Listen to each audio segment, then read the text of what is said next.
Let's go!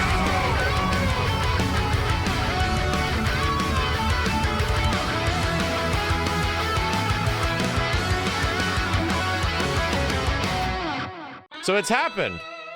Once again, the world conspires against me, and the Earth as we know it is crumbling into flame and destruction. Cats and dogs living together, mass hysteria. Guilty Gear's Open Beta Test 2 has been announced, and it is taking place May 13th to May 16th. Conveniently, the exact same weekend that the Phantasy Star Online 2 New Genesis Global Beta will be happening. Great. Fantastic. I swear all these video game companies want me dead, and they're aggressively doing whatever they can to kill me. So I'll have to figure this out. These are two insanely anticipated games for me. I've already played both of them, and they're both super fun, and I'm pissed. So nicely, Eno and Angie are going to be actually playable. I kind of want to check out what Angie's going to play like. Kind of curious how much Okie Man he's going to be. But apparently there's more information about what is happening in this beta in here. And that's what I really wanted to see. So these who have the previous open beta test client will be updated. Oh, if you have your client, don't delete it. Crossplay only between PS4 and PS5, but they have actually mentioned that in the future, they want to look into PC crossplay. They've mentioned it, but they said it's a lot of work and yada, yada, yada. Same stuff is going to be here. Online player matches, training, tutorial, and versus. So if we had Steve, Kenny, and Simmons over here, we can actually play it locally, which we probably will. Because it's going to be the whole cast. Like, it's going to be the whole damn game. I don't know how much single-player content they're really going to have, but, you know. Battle balance has been adjusted after the open beta test in February. Here's the online mode. It has terrible lobbies. That might actually work a bit better. A rematch function has been added. Hallelujah! In Rank Tower, you can rematch up to 3 times. Hallelujah! Or until either player's recommended floor changes. Okay. In the open park, you can rematch as many times as both players agree. Hallelujah! I was trying to warn people, they're not going to be able to change the lobbies. There's just no time for that shit. What they're going to do is prevent situations like you having to click on somebody 80 fucking times to try to match them, accidentally clicking one button, and you get stuck to you get stuck to a menu that you didn't want to be in, and it's searching in that menu for the next 30 to 40 seconds, and you can't do anything about it, and you get R code locked out. It was awful. Like, it just sucked. That's the kind of stuff that they're going to fix. Those are the things that they are most likely specifically targeting: direct matchmaking issues and weird quality of life stuff that was making the already existing funky lobbies even more frustrating to deal with. And yeah, somebody just mentioned, I didn't even notice this, they added giant, like, screens and practically arcade machines to fight at. How weird. Somebody at Arc System Works, we say this usually, like, when it comes to some weird decision we see within games, somebody must love this shit. Somebody at Arc System Works must have grown up with Habbo Hotel, still plays Habbo Hotel, and loves Habbo Hotel, and was like, we can make fighting game Habbo Hotel, and somehow got Daisuke and everyone on board. I don't know how that happened, but it happened, and it's still here, and that's the way it's gonna be. Player can now select a duel station to queue up for battles. After selecting a station, the player enters into a standby mode and waits for an opponent. Neat. So here we go. Battle adjustments.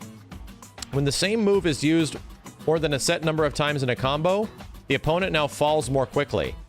Oh, this is a direct response to Ground Viper loop, right? Or just loops in general. Almost a Skullgirls thing, right? So when the same move is used more than a set number of times in a combo, the opponent falls more quickly. So they introduced hit stun decay, or possibly gravity decay if you do the same thing several times.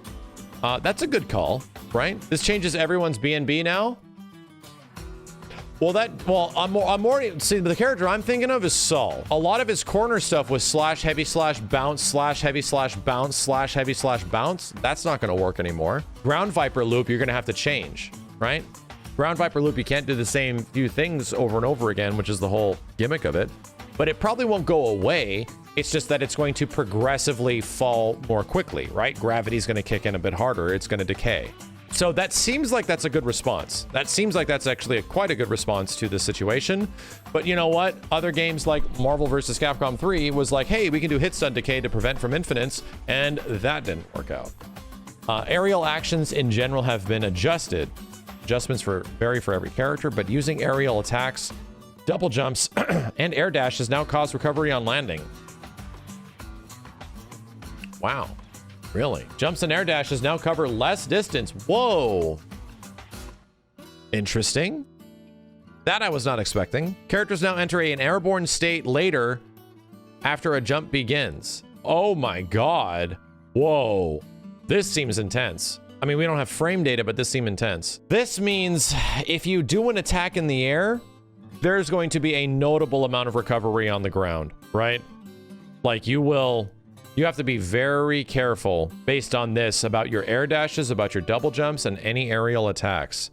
Like whiff punishing somebody from whiffing an attack that is any kind of a jumping attack. This one's pretty crazy to me too.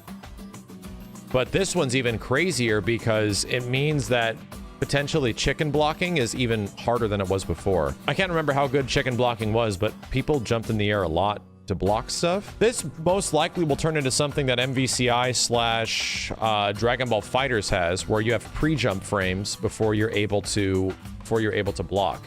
And if you try jumping in between a combo or something like that, you are going to get hit. So you're going to need to be more comfortable, just like MVCI and Dragon Ball Fighters, which have these pre-jump frames that you can get hit. You're gonna have to be more comfortable with blocking it out, right? Just being more comfortable blocking it out, going for faultless defense, things like that. This makes sense to me, right? This one, on a paper level, this one makes the most sense to me, but these seem pretty intense. These seem pretty intense. The command normal for forward punch, which is the anti-air, has been adjusted to work as an actual anti-air. Adjustments vary for each character. Hitbox has been expanded upwards. The hurt box has been reduced. The attack is now active longer. Cool. I don't know if it's going to be air unblockable, but, well, I mean, all anti-airs sucked in the previous beta. Some characters had pretty good anti-airs. Recovery time has been increased after blocking an attack while in midair. Oh, I know what they're doing. They're doing it so that in some weird situations, if you tried to anti-air somebody, they would fall to the ground at like the same frame as you, if not first. Like, it had this weird bounce thing where you would like DP and they would fall back, but they could fall back quicker than you recover from the DP. So it was like, or it might have been like even, right? Both the characters land at the same time. And that's not fair. Like if I anti-aired you and you blocked it, the offensive person that made the anti-air call, even though they blocked it, should recover faster. And that, to me, that makes sense. So the recovery time was increased. It is going to take longer to get back if you're blocking attacks while in midair. That makes sense. The overall balance has been adjusted from general game mechanics to individual character abilities. Well, they're not telling us all the other stuff. More updates will be implemented, such as menu screens. Interesting. Online matches. Online beta test process network connections for online matches with rollback-style netcode. Players can enjoy a gameplay experience similar to local play, even when online. Yeah, this game actually has some of the best netcode in the entire industry. Yes, yes, yes. This is all stuff we know. The open beta test 2 can be played during the designated date. Some games' content may differ. A network connection is required. Yada, yada, yada. Okay, cool. All very good news. I'm super curious, right? I'm super curious how they're going to massacre my boy anymore. Leo's going to be fine. I'm curious how this changes Soul, in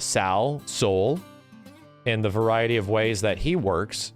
I'm wondering if Geo's interesting mid-screen loop is gonna stay, or if it still is gonna get at least one loop before it goes away. Yeah, there's a lot of questions. I have a lot of concerns how this is gonna work out, but I do feel that one of the things that needed adjustments the most was the meter, right? That if there was one thing I wanted to see changed more than anything, it was the way meter worked in this game.